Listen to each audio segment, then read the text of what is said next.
My daughter sold my late mother's vintage wedding dress collection for $12,000 to pay for her honeymoon.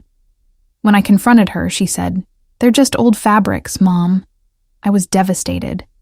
But when the boutique owner called me and said, "We found something sewn into the lining of one of the dresses. You need to see this immediately," my life changed completely. What I found will blow your mind. But before I tell you, subscribe to our channel right now so you don't miss any of the incredible stories we tell here. Now let me tell you what was hidden in those dresses and how it changed everything. The call came at 2:47 a.m. on a Tuesday, 3 months after we'd buried my mother Eleanor in the rain-soaked cemetery outside Hartford.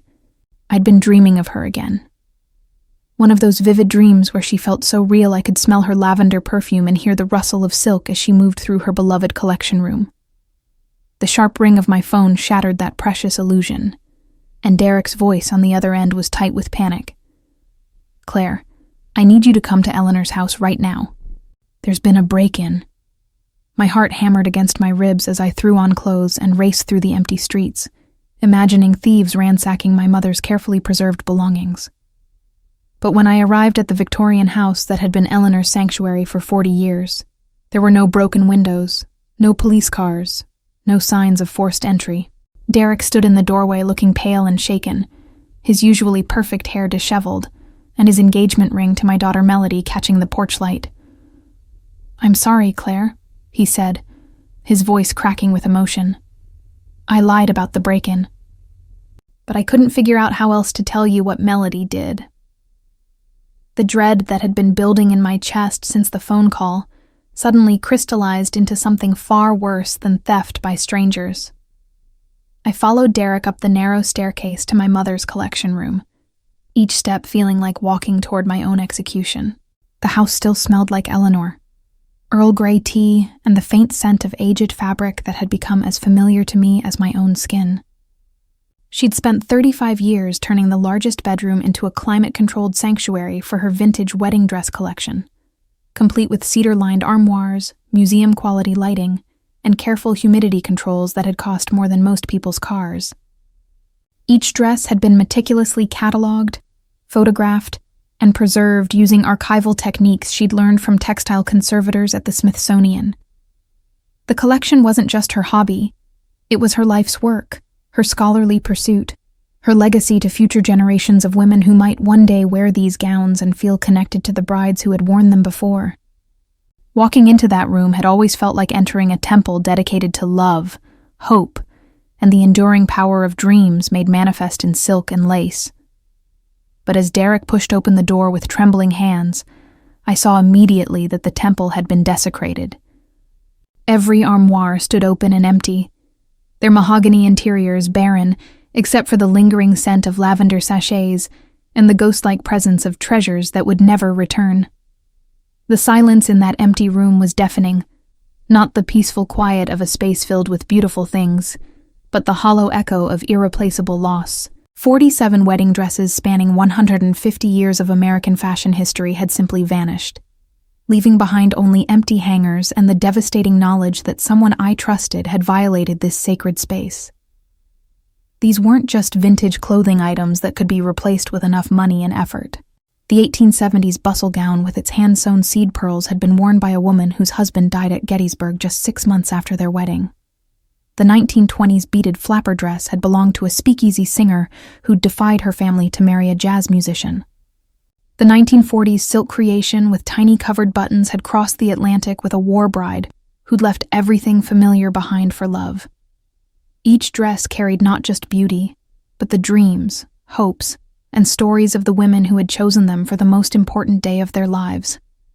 My mother had spent decades researching these stories, tracking down historical records, and preserving not just the dresses themselves, but the human connections they represented.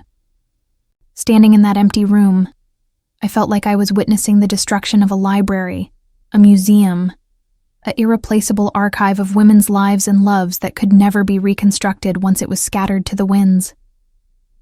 Derek's confession came in halting, shame-filled sentences that made me want to both comfort and throttle him. Melody was in serious financial trouble, not just the student loans and credit card debt that most young people carried, but something much more devastating.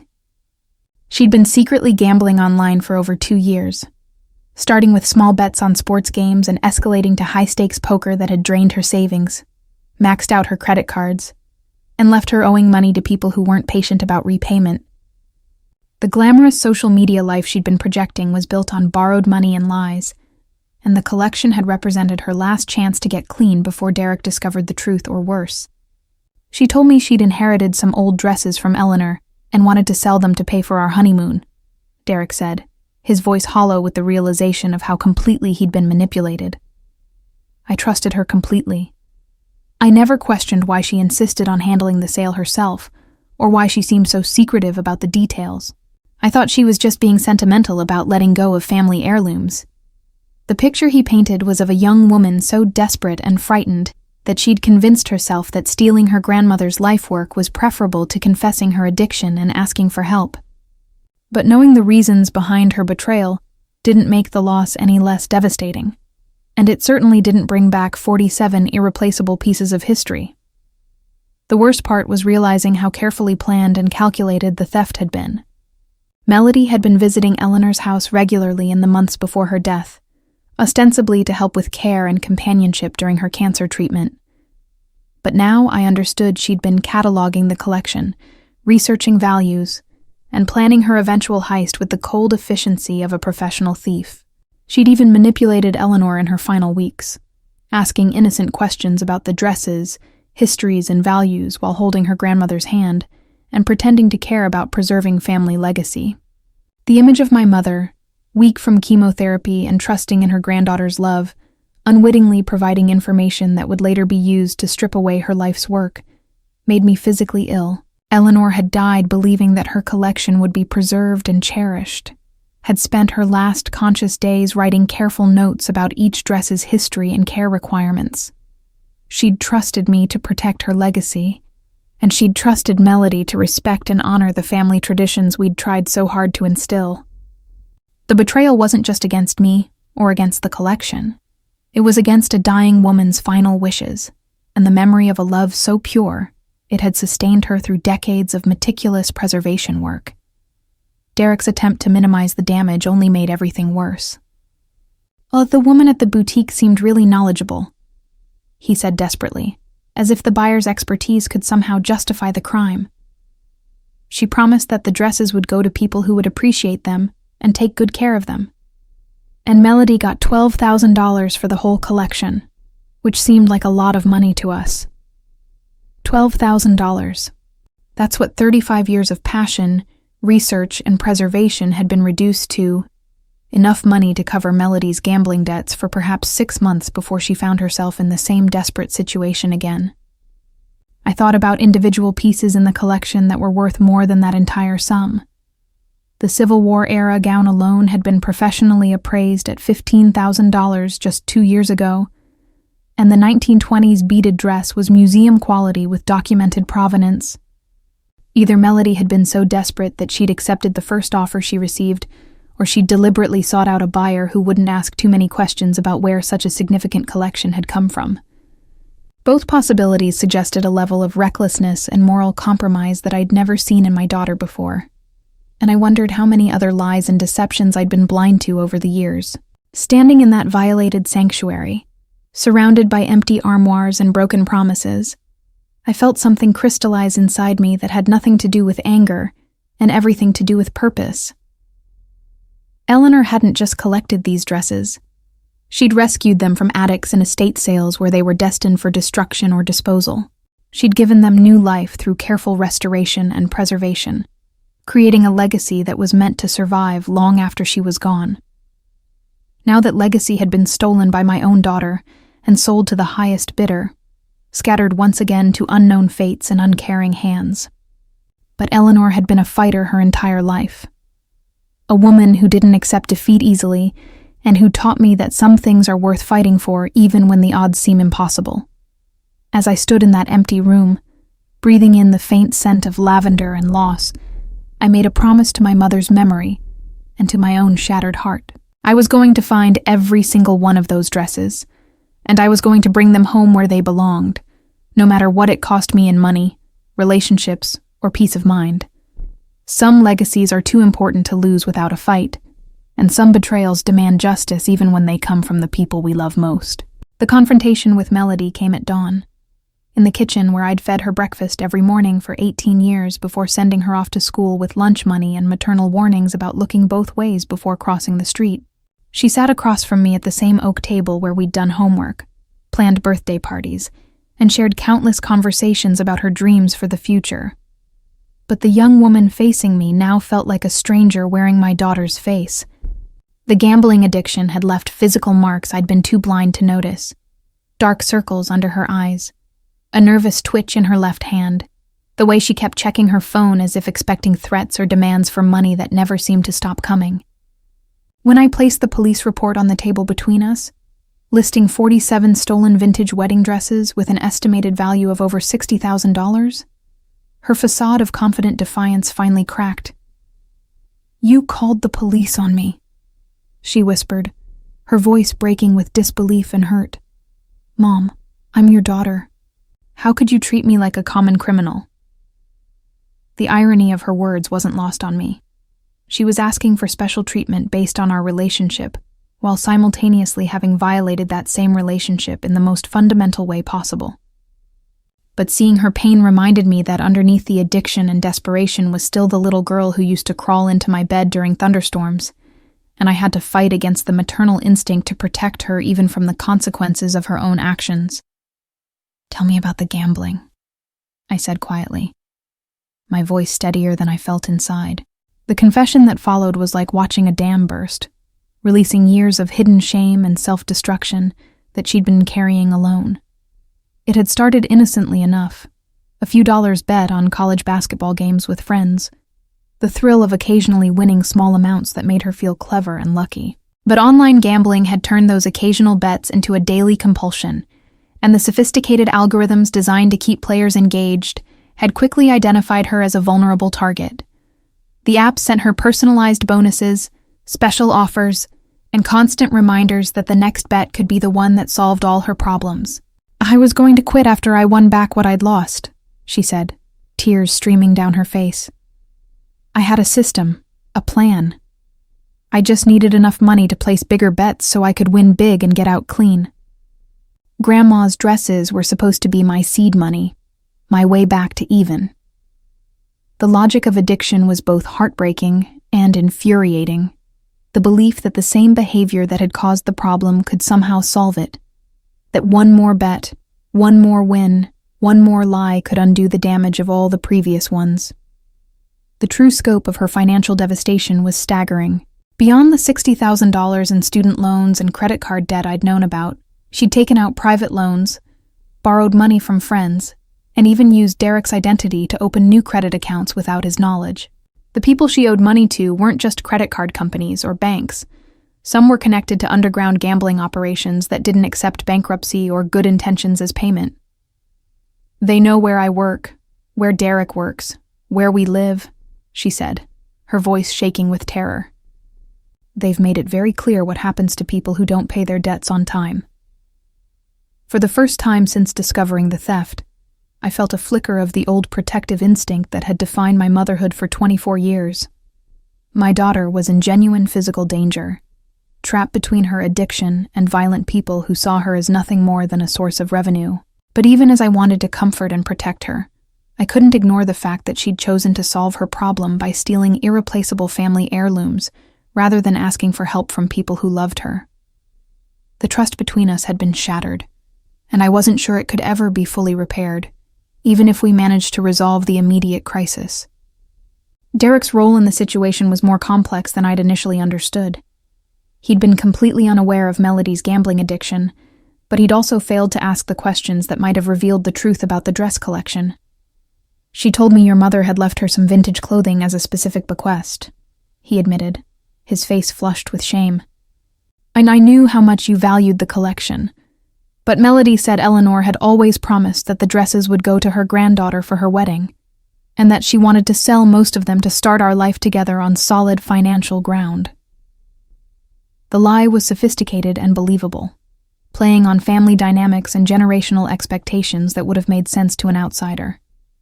but it also revealed how little Derek truly understood about our family's values and history, and how easily he'd accepted an explanation that justified what he wanted to believe. His willingness to go along with the sale without investigating further suggested a moral flexibility that concerned me, even as I recognized that Melody had manipulated him just as skillfully as she'd manipulated everyone else in her life. The boutique owner, Patricia Morrison, agreed to meet with us that same afternoon, and walking into Timeless Treasures felt like entering a crime scene where the evidence was displayed in beautiful, heartbreaking detail. 3 of my mother's dresses were already hanging in the front window, tagged with prices that made my stomach clench with rage and grief. The 1940s silk gown with its tiny covered buttons was marked at $2,800. Patricia had clearly recognized the quality and value of the pieces, but she'd paid Melody only $12,000 for the entire collection, a markup that suggested either serious ethical issues or complete ignorance of fair market practices. "Mum, your daughter was very anxious to complete the sale quickly," Patricia admitted when I confronted her about the disparity. She said she was moving out of state and needed to liquidate her grandmother's estate before the deadline. She seemed desperate to close the deal, so I assumed she was more interested in speed than maximizing value. The admission confirmed my worst fears about Melody's state of mind during the sale. She'd been so panicked about her debts that she'd accepted whatever offer was made rather than researching fair market value or seeking multiple bids. The legal situation was more complicated than I'd hoped, because Melody had presented herself as the legitimate heir to the collection and had provided what appeared to be valid documentation of her grandmother's death. Patricia had acted in good faith as a buyer. The fact that several pieces had already been sold to individual customers meant that recovery would require tracking down multiple buyers and potentially lengthy legal proceedings with uncertain outcomes. My attorney, Jennifer Walsh, explained that while we had grounds for both criminal charges and civil recovery, the process could take years and cost more than the collection was worth, with no guarantee of success. "The reality is that your daughter's gambling addiction will be seen as a mitigating factor by most judges," she said bluntly, "and the buyers who purchased individual pieces are innocent third parties, who will have legal protections under good faith purchase laws." The system that was supposed to protect victims of theft seemed designed instead to protect the thieves and their accomplices, leaving me with the choice between pursuing expensive, uncertain justice or accepting the loss of my mother's life work. But as Patricia showed us through her inventory, pointing out which pieces had been sold and which were still available, something extraordinary happened. She paused in front of the Civil War-era bustle gown, her expression troubled and uncertain. "This dress has been bothering me since I acquired it," she said slowly. "The construction is museum quality, and the provenance documentation your daughter provided was incredibly detailed. Too detailed for someone who was just liquidating an estate quickly. I've been in this business for 30 years, and I've never seen such meticulous preservation and historical research from a private collector." She pulled out a manila folder thick with documentation that I recognized immediately as my mother's handwriting. These notes read like academic research, complete with sources and historical verification. Whoever created this documentation spent years, maybe decades, studying these pieces. It doesn't match the story your daughter told me about a grandmother who collected vintage clothing as a hobby. Patricia's words hit me like lightning, because they suggested that my mother's legacy wasn't just the dresses themselves, but the scholarly work she'd done to preserve their histories.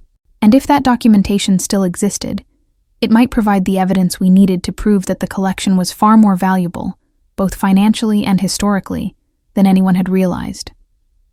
Patricia's revelation about my mother's documentation changed everything. She led us to a back room filled with archival boxes, each one meticulously labeled in Eleanor's familiar handwriting. "Your daughter included all of this with the dresses," Patricia explained, gesturing to dozens of folders containing photographs, research notes, provenance records, and correspondence with museums and textile historians. She said it was just old paperwork that came with the collection, but I've been reading through it, and it's extraordinary work. Your mother wasn't just a collector. She was a legitimate textile historian who happened to work outside of academic institutions. The scope of Eleanor's scholarship was breathtaking and humbling, She'd corresponded with curators at major museums, contributed to research papers on historical dress construction, and even served as an expert consultant for period films and television shows. Her documentation of each dress included not just acquisition details and restoration notes, but extensive historical research about the original owners, the social context of their weddings, and the cultural significance of their fashion choices. This wasn't the work of an enthusiastic amateur. It was serious academic research that had been conducted with the rigor and methodology of professional scholarship. Reading through my mother's files felt like discovering a secret room in a house I'd lived in my entire life. Her research into the Civil War-era gown had uncovered military records, family letters, and newspaper accounts that painted a vivid picture of a young bride whose husband was killed in battle just 3 months after their wedding. Eleanor had tracked down the woman's descendants and learned that the dress had been preserved by generations of women who couldn't bear to sell it, but had no practical use for such an elaborate gown. The 1920s beaded dress had an even more remarkable story. It had belonged to a jazz singer named Vivian Chen, who'd scandalously married outside her race in 1923, and Eleanor had found documentation proving that the dress had been custom-made by a Chinese-American seamstress who'd incorporated traditional embroidery techniques into Western fashion design. Each folder revealed another layer of historical significance that transformed these dresses from beautiful vintage clothing into irreplaceable artifacts of American women's history. My mother hadn't just been collecting dresses. She'd been preserving the stories of women whose lives and choices had been largely forgotten by traditional historical narratives. The financial implications of Eleanor's research were staggering. Patricia had been researching similar pieces online and discovered that several dresses in the collection were not just valuable vintage items, but legitimate museum pieces with documented historical provenance. And the jazz singer's dress alone could be worth $30,000 to the right collector, she said, her voice filled with awe. And the Civil War gown is historically significant enough that the Smithsonian or the Museum of American History would be interested in acquiring it for their permanent collection. She'd already fielded calls from 3 different museums after posting preliminary information about the collection online, and a textile historian from Harvard had driven down specifically to examine the documentation Eleanor had assembled. The total value of the collection, based on the historical significance Eleanor had uncovered and documented, was likely closer to $200,000 than the $12,000 Melody had received. The magnitude of the loss was so enormous that it transcended financial considerations and entered the realm of cultural heritage destruction. But the most shocking discovery was yet to come. Patricia had been systematically photographing each dress for her online catalog when she noticed something unusual about the 1890s Victorian gown with its elaborate bustle and train. The dress felt heavier than it should, given the fabric and construction, she explained, leading us to her workroom where the gown was displayed on a dress form. When I examined it more closely, I realized that something had been sewn into the lining of the bodice, very carefully, using period-appropriate thread and techniques that wouldn't damage the original fabric. With trembling hands, she showed us where Eleanor had created a hidden pocket between the silk lining and the boned bodice, accessible only through a nearly invisible seam that could be opened and closed without leaving any trace. Inside the pocket was a waterproof pouch containing items that Eleanor had obviously placed there for safekeeping. A small leather journal, several pieces of antique jewelry, and what appeared to be legal documents wrapped in archival tissue paper. The implications were staggering. My mother had anticipated that her collection might be vulnerable to theft or loss, and she'd taken steps to preserve the most important family artifacts where they would be safe until someone who understood their value could find them. The journal was Eleanor's private record of her most significant discoveries and her fears about the collection's future. Her handwriting, already familiar from the research files, took on a more personal tone as she documented her growing concerns about Melody's behavior and financial stability. I love my granddaughter, but I'm worried about her judgment and her understanding of what this collection represents, she'd written just 3 months before her death. Claire has always respected the historical value of these pieces, but Melody sees them as pretty old dresses that could be converted to cash if necessary. I need to take steps to ensure that the most important family artifacts survive, even if the collection itself is scattered. The entries revealed that Eleanor had been aware of Melody's gambling problems months before anyone else, had tried unsuccessfully to discuss her concerns with me, and had ultimately decided to protect the family's most precious heirlooms by hiding them within the collection itself. Her foresight and love were preserved in ink and paper, offering comfort and guidance from beyond the grave when I needed them most. The legal documents hidden with the journal transformed our entire understanding of the collection's ownership and value. Eleanor had been working with a lawyer to establish a charitable foundation that would preserve the collection for educational and research purposes while providing tax benefits to the family. The paperwork showed that she'd already begun the process of donating several key pieces to major museums, with agreements that would have provided significant tax deductions while ensuring permanent preservation of the most historically important dresses. More crucially, the documents clearly established the collection as Eleanor's separate property, held in trust for specific charitable purposes rather than as part of her general estate. This meant that Melody hadn't inherited the dresses and had no legal right to sell them. She'd committed theft from a charitable trust, which carried much more serious legal consequences than simple family property disputes. The discovery gave us the legal ammunition we needed to recover the collection and pursue criminal charges, but it also revealed the depth of Eleanor's commitment to preserving these pieces for future generations, rather than treating them as family wealth to be liquidated when convenient. The jewelry hidden with the journal included my great-grandmother's engagement ring, which had been missing for decades, along with several other pieces that had been passed down through generations of women in our family. But the most emotionally significant item was a simple silver locket containing photographs of my grandmother as a young bride and my mother as a child. Eleanor had written a note, explaining that she'd purchased the Victorian dress specifically because its construction would allow her to create a secure hiding place for family treasures that were too precious to risk losing to careless handling or desperate circumstances. "I hope Claire never needs to find these things," her note concluded. "But if she does, I want her to know that love and beauty can survive even the worst betrayals. Some treasures are worth hiding, and some secrets are worth keeping, until the right person comes along to discover them at exactly the right moment." Standing in Patricia's workroom, holding my mother's final gift, and reading her words of love and wisdom, I felt a shift in my understanding of both my loss and my purpose. This wasn't just about recovering stolen property anymore. It was about honoring a woman's life work and ensuring that her legacy of scholarship and preservation would survive to inspire future generations. Armed with Eleanor's documentation and the legal foundation she'd established, the recovery operation took on the intensity and complexity of a military campaign. Jennifer Walsh had brought in a specialist in art recovery law, and together they'd mapped out a strategy that involved simultaneous criminal charges, civil recovery suits, and negotiations with individual buyers who'd purchased pieces from Patricia's boutique. The first breakthrough came when we discovered that 3 of the most valuable pieces had been sold to a private collector in Boston, who specialized in Civil War-era artifacts. When confronted with evidence that the items had been stolen from a charitable trust, he not only agreed to return them immediately, but provided information about other collectors who might have purchased similar pieces.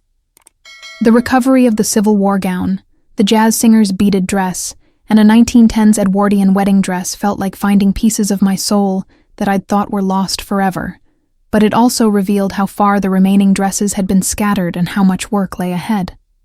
The criminal case against Melody was moving forward with devastating efficiency. The district attorney's office had assigned a prosecutor who specialized in financial crimes, and she was building a case that went far beyond simple theft to include identity fraud, conspiracy, and trafficking in stolen goods.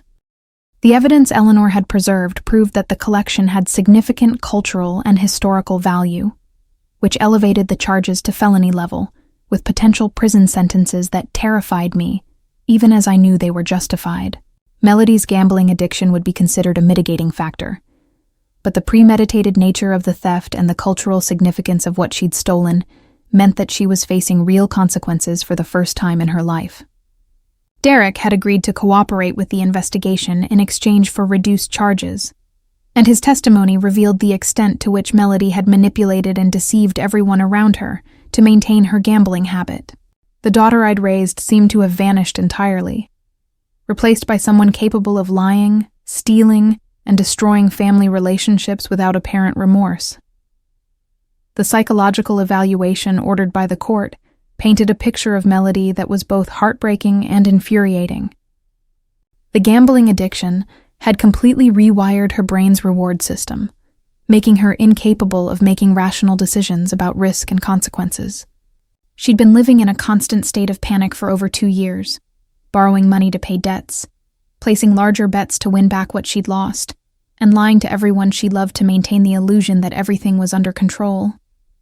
The therapist explained that addicts often compartmentalize their behavior, convincing themselves that their crimes are temporary necessities rather than permanent moral failures, which explained how Melody could steal irreplaceable family heirlooms while still believing she was fundamentally a good person. But understanding the psychology of her addiction didn't make the betrayal any less painful. And it certainly didn't bring back the pieces of the collection that had already been altered, damaged, or lost beyond recovery.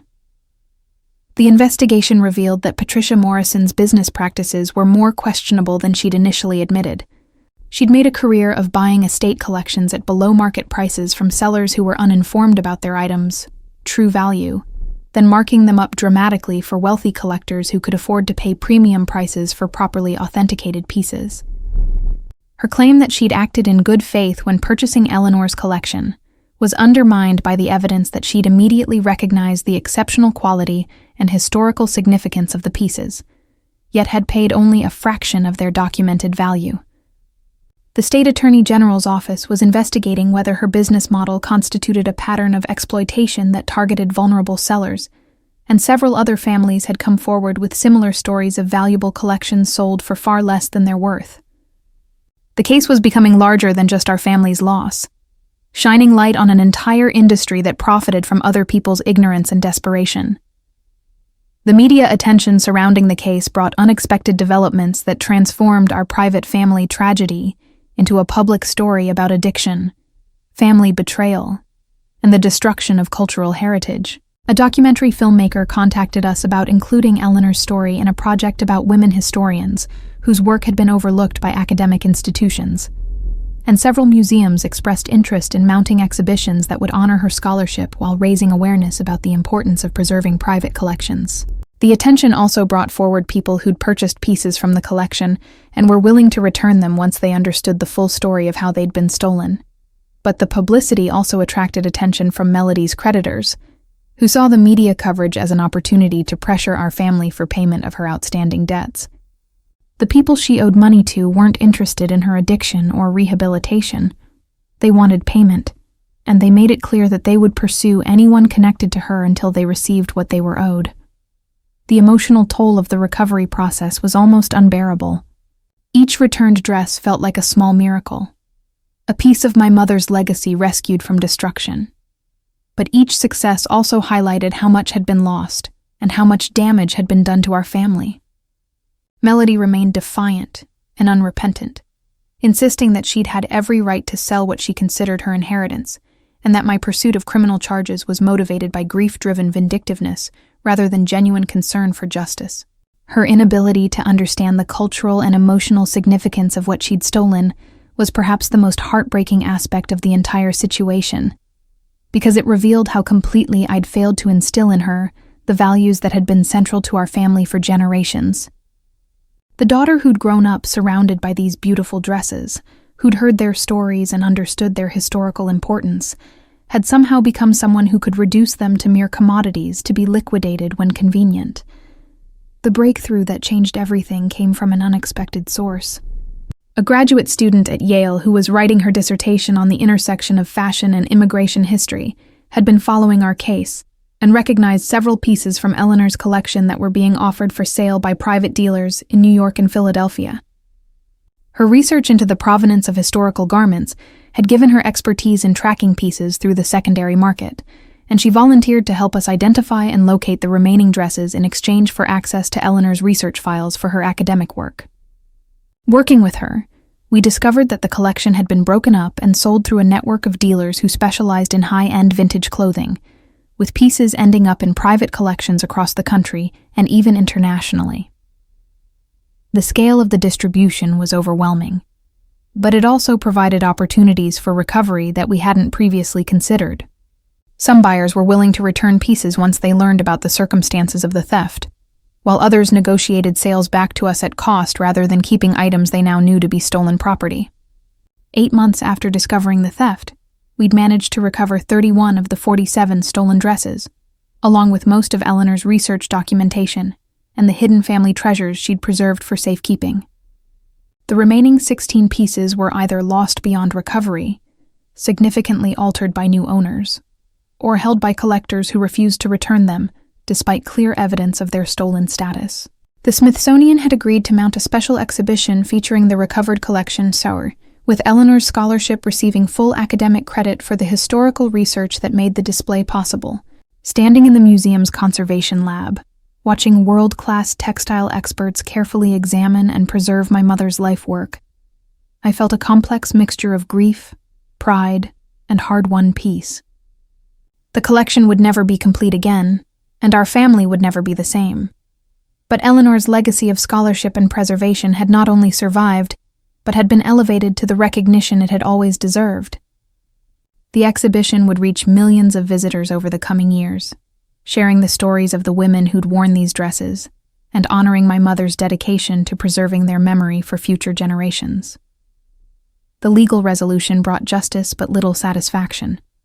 Melody was sentenced to 18 months in prison, followed by 3 years of supervised probation, with requirements for gambling addiction treatment and community service related to cultural preservation. Derek received a suspended sentence and probation in exchange for his cooperation, but their relationship didn't survive the trauma of the investigation and trial. The financial restitution they were ordered to pay would take decades to complete, and the emotional damage to our family felt permanent and irreparable. Melody's addiction treatment was showing some progress, but her inability to understand why the theft had been wrong, rather than just illegal, suggested that the moral foundation I'd tried to build throughout her childhood had been more fragile than I'd realized. The woman who wrote me occasional letters from prison was a stranger whose remorse seemed focused on the consequences of being caught, rather than genuine understanding of the harm she'd caused to our family's legacy and relationships. The most unexpected aspect of the recovery process was discovering the community of people who'd been touched by Eleanor's work over the years. Museum curators, textile historians, and preservation specialists from around the world reached out to share stories of how my mother's research had contributed to their own work, often without their realizing the source of the information. She'd been a behind-the-scenes collaborator on dozens of academic papers, museum exhibitions, and documentary films, providing expertise and documentation that had advanced the field of textile history in ways that would continue to influence scholarship for generations. The Eleanor Morrison Archive, established as part of the Smithsonian exhibition, would preserve not just her collection, but her methodology and research techniques for future historians and preservationists. Her work had always been motivated by love rather than recognition, but seeing it finally receive the academic acknowledgement it deserved felt like a posthumous vindication of her life's choices and priorities. The financial recovery from Patricia Morrison's insurance and the prosecution of her business practices helped fund the ongoing search for the remaining missing pieces and supported the establishment of the Eleanor Morrison Foundation for Textile Preservation. The foundation would provide grants to individual collectors and small museums for professional conservation work, ensuring that other significant collections wouldn't be lost to neglect or disposal. It would also fund research into the stories behind historical garments, continuing Eleanor's work of preserving not just beautiful objects, but the human experiences they represented. The irony wasn't lost on me that Melody's betrayal had ultimately led to her grandmother's work receiving greater recognition and support than it ever would have achieved through private preservation alone. Sometimes the worst tragedies create opportunities for unexpected redemption, though the cost of that transformation had been almost more than our family could bear. A year after the theft, I received an unexpected visitor. Patricia Morrison came to my house on a cold February afternoon, looking older and more fragile than she had during the legal proceedings that had essentially ended her career in the antique trade. She'd lost her business, her reputation, and most of her personal wealth in the aftermath of the investigation. But she'd also gained something that money couldn't buy, an understanding of the true cost of treating cultural artifacts as mere commodities. "I want to apologize," she said simply. sitting across from me in the living room where Eleanor had spent countless hours researching and documenting her collection. Not just for what I did to your family, but for 30 years of treating other people's treasures like inventory to be bought and sold for profit. Your mother's work showed me what preservation really means, and what I'd been destroying with my business practices. Her apology couldn't undo the damage or bring back the missing pieces, but it offered something I hadn't expected to find in this entire painful journey: evidence that people could learn from their mistakes and choose to change their fundamental values even when it cost them everything they'd built their lives around.